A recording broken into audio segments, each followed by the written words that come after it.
Hi, fellow classmates. My name is Letha Moore, and Katie and I will be presenting case study number 5, the Owl Bus.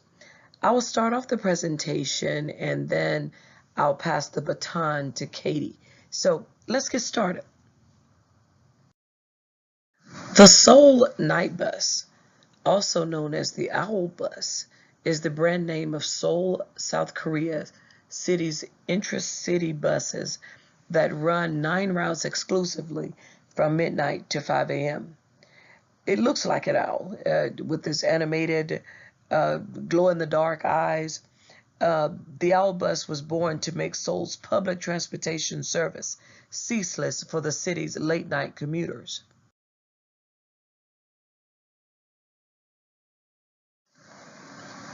There were 3 problems in the city of Seoul that created the need for the Owl Bus. First, there was insufficient mobility rights for the socially and economically disadvantaged. When the subway number 1 opened in 1974, the Seoul metropolitan government was constantly trying to introduce new measures to ensure greater convenience and better mobility of its citizens. However, students and workers, such as sanitation workers or small business owners who return home late night, found it hard to benefit from the pre-existing systems.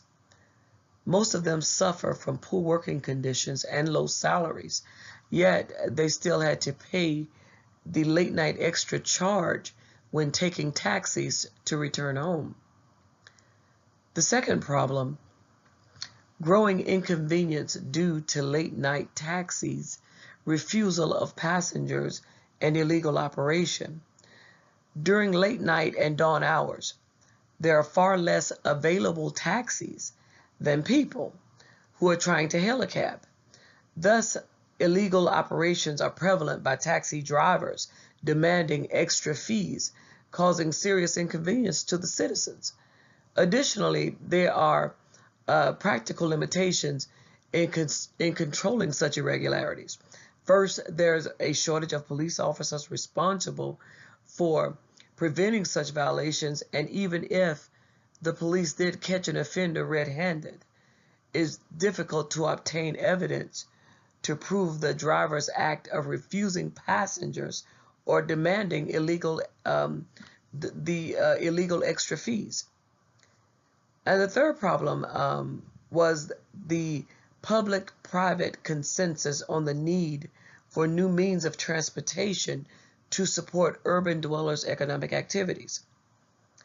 As the city's industrial, economic, and cultural activities expanded in size and scope, the citizens reached a consensus that they needed a bus service that operated from midnight to dawn.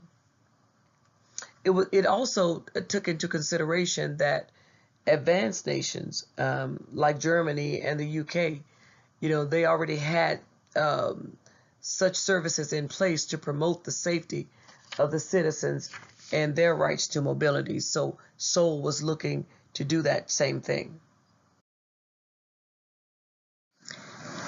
And because of the problems that the citizens of Seoul were dealing with, Seoul government jumped into action.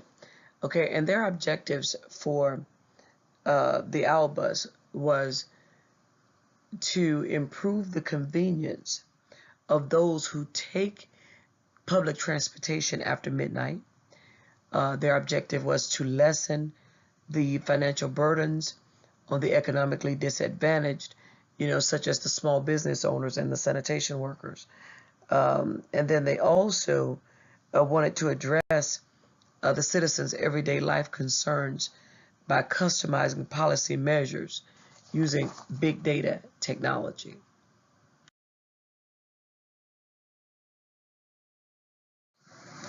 Since 2012, the Seoul metropolitan government has operated 120 call centers and the official blog to better listen to the voices of the citizens. They also developed various policy measures based on that information collected through those channels. They did an on-site survey for about 6 months, and the results of that survey, it was determined that a late night bus service was needed. So the city government began operating 2 pilot routes exclusively for after midnight service. Now, location analytics and social media played a very important role in expanding the bus routes, and it also played a role in how the owl bus got its name. For 3 months following the launch of the test operation, the service was well received by over 220,000 people, and it justified the government to increase the number of routes, of service routes.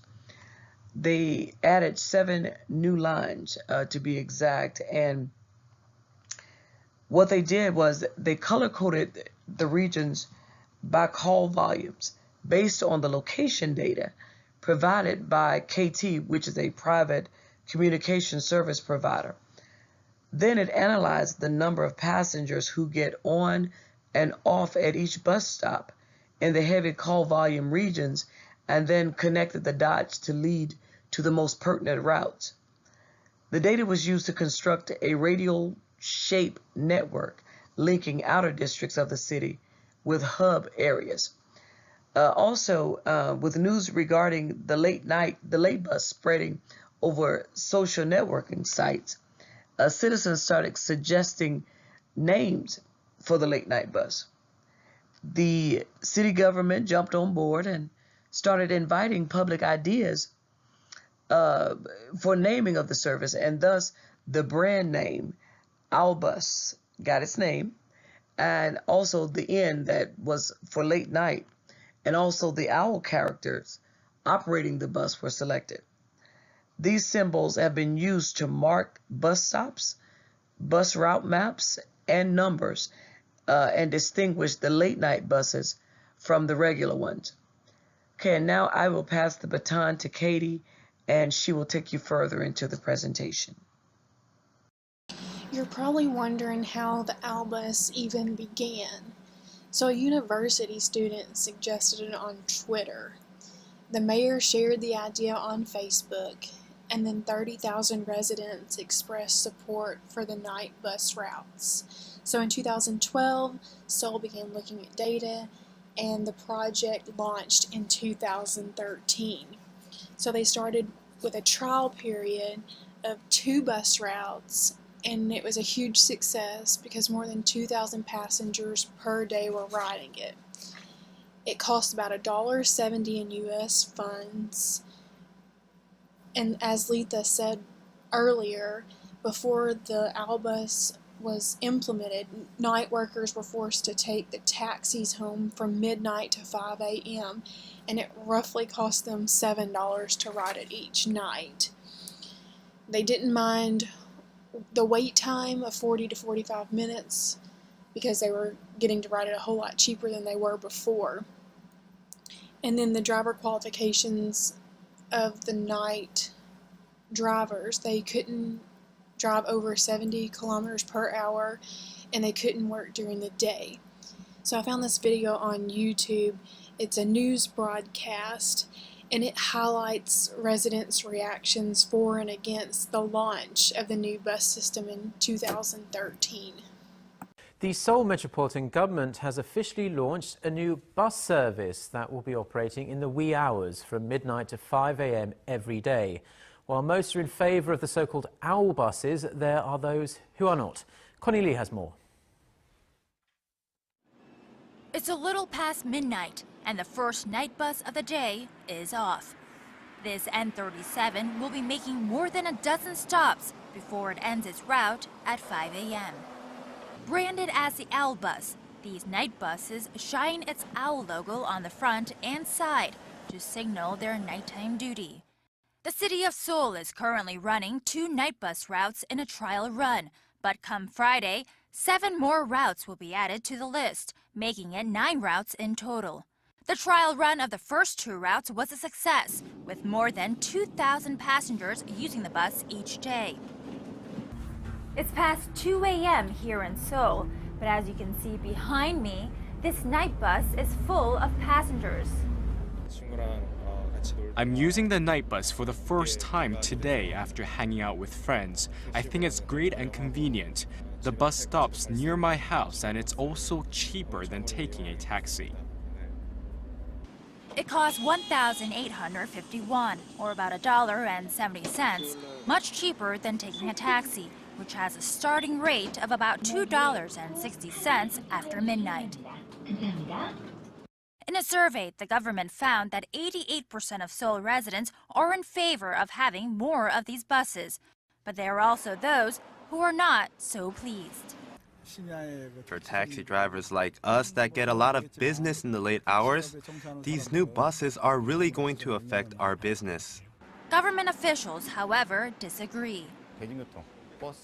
The people who use the night buses are different from those who take taxis. Passengers who don't mind the waiting time will take the night buses, but those who want to get to their destinations quickly will take taxis. So we don't think taxi drivers will be that affected. The wait for each bus could in fact be pretty long, 40 to 45 minutes on average. And as safety is a concern, especially late at night, our bus drivers can only drive under the speed limit of 70 kilometers an hour, and they cannot have worked during the day. Connie Lee, Arirang News.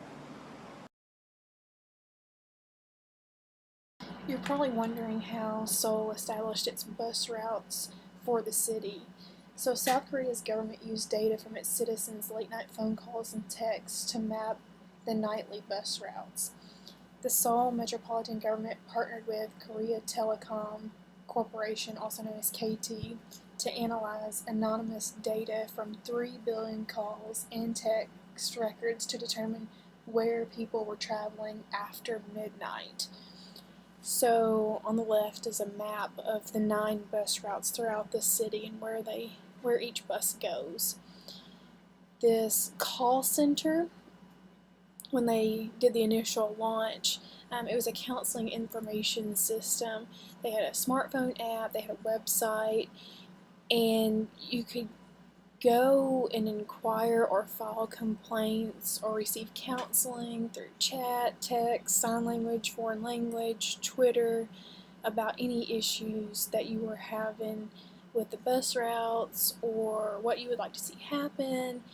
And the whole purpose of this was to help improve life in Seoul and solve issues and just make it easier for their citizens and tourists to travel around the city. Seoul has continued to be innovative with this project and has constantly improved operations throughout the years with their dispatch system, real-time operation information, and their safety measures. In November 2016, the citizens were able to use the late-night bus service more conveniently because they increased the number of buses from 2 to 9, and it shortened the service intervals and wait time from 45 minutes to up to 30 minutes. And all that information was based on the May 2016 analysis of the number of passengers and traffic volume from midnight to 5 a.m. They've also added a Google spreadsheet on their website that has all 9 bus routes listed on there and all of their departures and arrivals at different locations throughout the city. They recently launched a new app. The old app used to be called Seoul Bus, but now this new app contains a bunch of different bus routes. And on the right, if you click on the video, it'll show you a tour of the new app.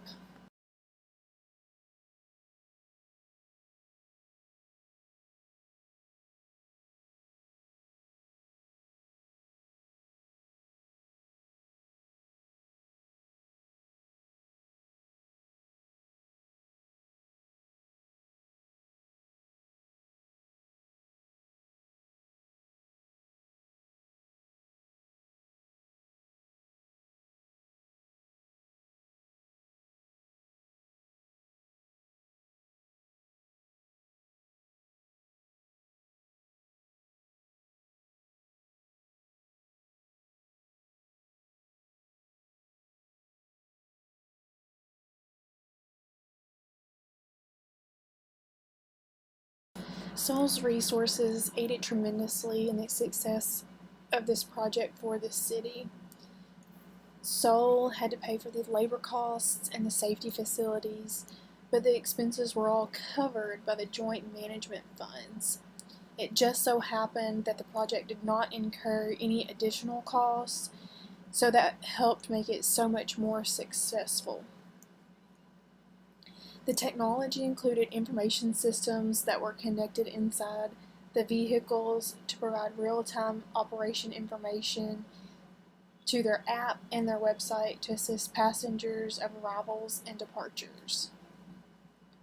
Their human resources that were provided for the project included no additional costs, but actually increased operation revenues, and that allocated more resources of 45 vehicles and included 54 workers, which 18 of them were drivers and 18 of them were management. This project took place in Seoul, South Korea.